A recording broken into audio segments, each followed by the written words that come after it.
Mike Tyson in his prime, in those years from like, what was it, like 86, 87 to 89, 90, whatever those years were, where he was just storming the gates.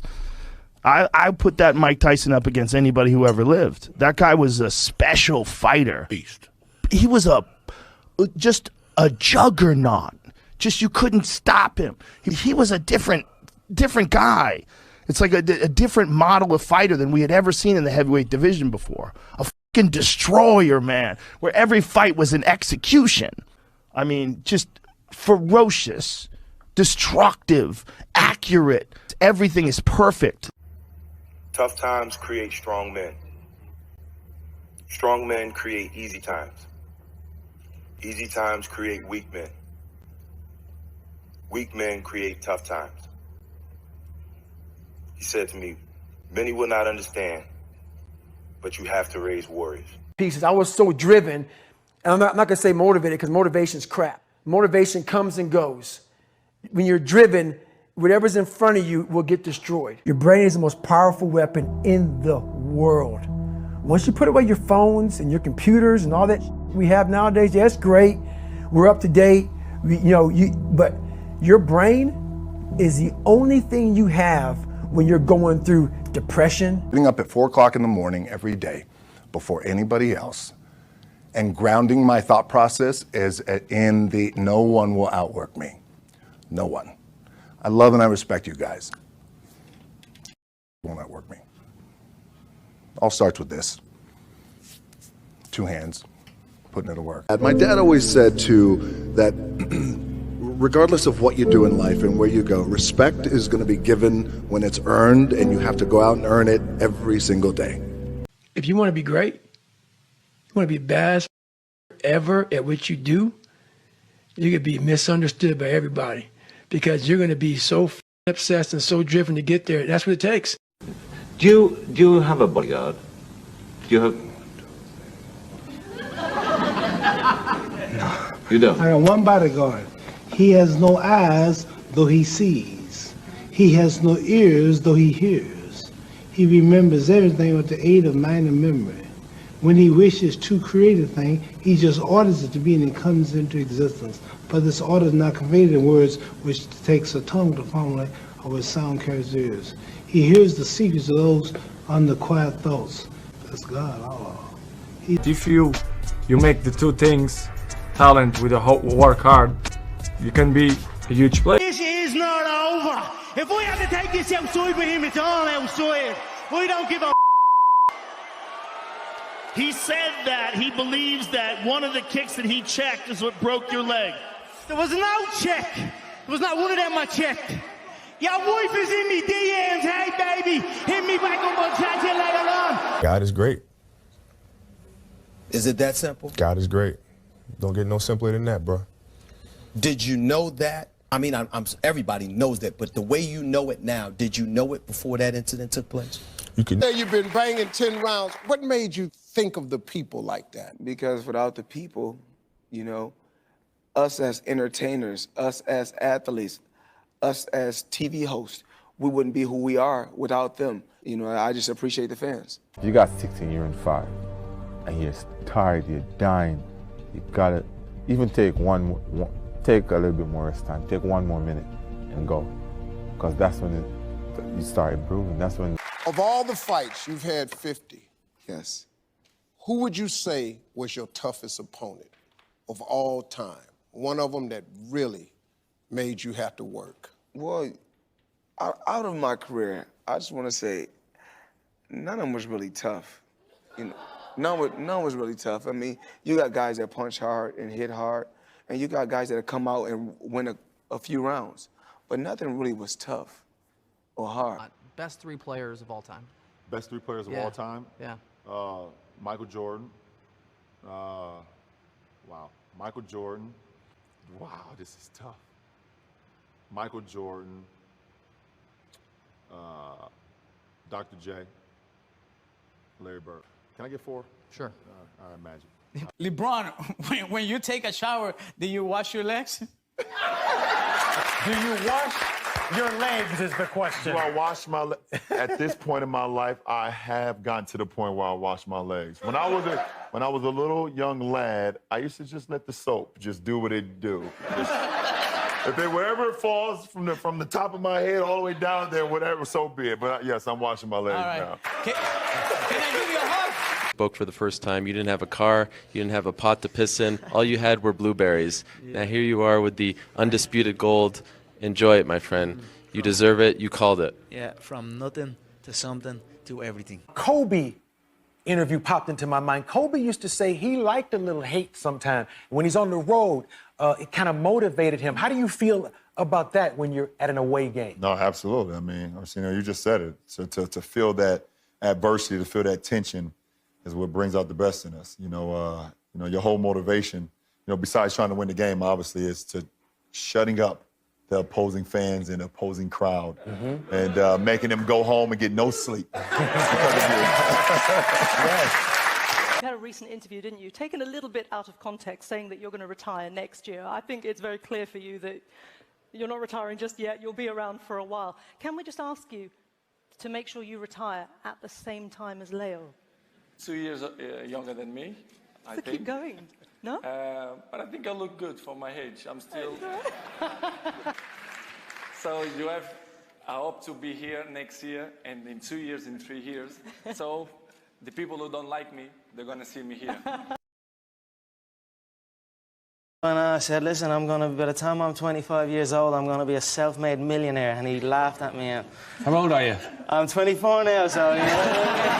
Always keep going. Always. No matter what happens, the storm eventually ends.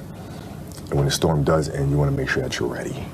And so I've really learned to put one foot in front of the other, good, bad, or indifferent. Eventually that storm passes. I don't even like to use the word happiness. That's just a fleeting feeling. It can just go so up and down. I don't want to chase that feeling. I experience so much. I just want to take on every experience for what it is and enjoy it in the moment. Your brain is the most powerful weapon in the world. Your brain is the only thing you have when you're going through depression, when you're going through hard times, when you're going through death, real life shit. Through 8 surgeries, back surgeries, 3 neck surgeries, 3 hip surgeries, I'm still here every single year. It's an amazing thing about passion. If you love something, if you have a strong passion for something, you would go to the extreme to try to understand or try to get it. If you have to walk, you would go get it. If you have to beg someone, you would go get it. Nothing's ever going to be given to you. Everything's going to be earned. If you don't go out there and put in the work, you don't go out and put in the effort, 1, you're not going to get the results. But 2, and more importantly, you don't deserve it. If you think the price of winning is too high, wait till you get the bill from regret. And that bill from regret is generational. I think the greatest fear that we face. But who's your hero? That's a great question. Well, I think my dad is my hero because he's someone that I look up to every day. And my dad.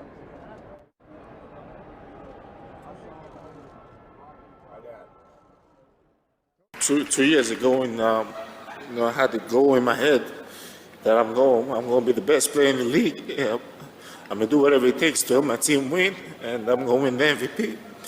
And every day that I step on the floor, I always think about my dad, and that motivates me and it pushes me to, play harder and move forward. Even though when my body's sore, even though when I don't feel like playing, I always going to show up and I always going to do the right thing. What was your breaking point? I'm just not wanting to be me anymore. All my difficulties come from who I am. If I was a normal guy, you think I'd be doing what I'm doing now? Mm-hmm. No, it's my ego that calls me and wants me to conquer the world. What fucking world I want to conquer? Mm-hmm. You can conquer the world. If I'm playing chess, you can say you can conquer the world of chess. If I'm playing Monopoly, you can conquer the world of Monopoly. And that's how my brain works. Patience. Patience is a skill we must master. Patience is one of the most valuable skills a human being must master. And I'm working hard to master it, and I feel I'm getting there. So Time will show all of them. A lot of people think that bodybuilding is a individual sport because they see us up here all by ourselves. I want to be one of the guys to let y'all know that bodybuilding is not an individual sport because without the help and support of family, there's no way in hell I could have won 8 Mr. Olympias, probably not even 1. So the goal was to be the first one at breakfast. So I set my alarm. I make sure I'm up by sunrise. I get out of bed. I put on my gear and I head downstairs. But when I get there, Kobe's already there with ice packs on his knees, drenched in sweat. Now, it took me a minute to figure it out, but this guy wasn't only awake before me.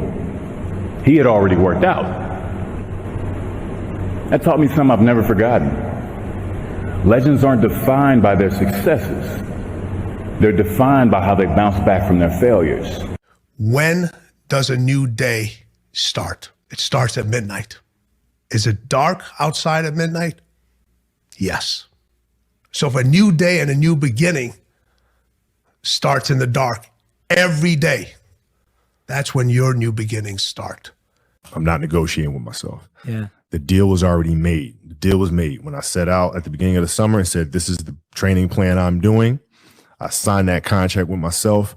I'm doing it. You know, throughout that process, you'll start talking to yourself like, man, I think I need to, maybe if we, nope. No, this is non-negotiable. One of the questions I always get asked about neutral thinking is this: does that mean I don't have any emotion? I always say, absolutely not. Yeah, we have emotions. We have real life situations. We have things to deal with. But what you have to be able to do is to stay focused on the moment. The other thing is hunger. You always hear people say, well, it's about being number one, about being at the top. Or how about this? You're always going to find somebody out there who's going to work harder. Well, I don't know that. That might be bullshit. But I know no one is going to be hungrier than I am. God put me in a very interesting spot in life where he made hell my teacher. He made hell my teacher. And a lot of people don't understand that. So I'm trying to give people a different thought process of life where failure, hell, disappointment, discomfort is a great learning tool. When you play sports and you're committed to something, the commitment, the responsibility of showing up to practice on time, to being there for your teammates, to listening to your coaches, it's a responsibility that you have when you're playing with a group that you have to hold your end of the bargain, and it shaped me to who I am today. When I was born August the 12th, 1988, I came into the world and I was 8 weeks premature and I was dying. I wasn't supposed to live. And when I lived, my dad said, I'm going to call you after my favourite heavyweight, Tyson. And the doctor said, no, that's not going to be a good name. He's not going to be very big, this guy. Really? When I was born, I only weighed 1 pound in weight. I was tiny. Wow. And I grew up to be 6'9" and 265 pounds. If you believe in yourself, like you say you believe in yourself, bitch your whole fight check, you bitch. What's your biggest fear? Biggest fear? Dying skinny. So many people, before I give them a workout plan, they're talking about recovery. Everybody that hears me speak, they want to go straight to recovery. Work out first. Huh. Work out first before you talk to me about recovery. How to recover, yeah. Work out first. We are always looking for, like whenever I talk to people, people take my words and they put it in a way to where they want to feel comfortable. This guy, you know, they want to put you in a box. They want to put a title on you. No, you're putting a title on me to make yourself feel better about yourself. I'm going to get up and I'm going to work out. I'm going to do 10 reps in the gym. I do one more. Wow. If I'm going to do 45 minutes on the treadmill, I do one more. If I want to make 10 contacts in a day, I do that and one more. If I'm going to tell my daughter I love her every day, I'm going to do that and one more. Wow. In life, we don't get our goals, we get our standards long term. And so if your standard is one more, what starts to happen is you go, I'm willing to do things other people aren't willing to do. And I combine that I have great faith, great associations, and I intend to help people. This is a formula to build wonderful self-confidence and never lack humility when you have it.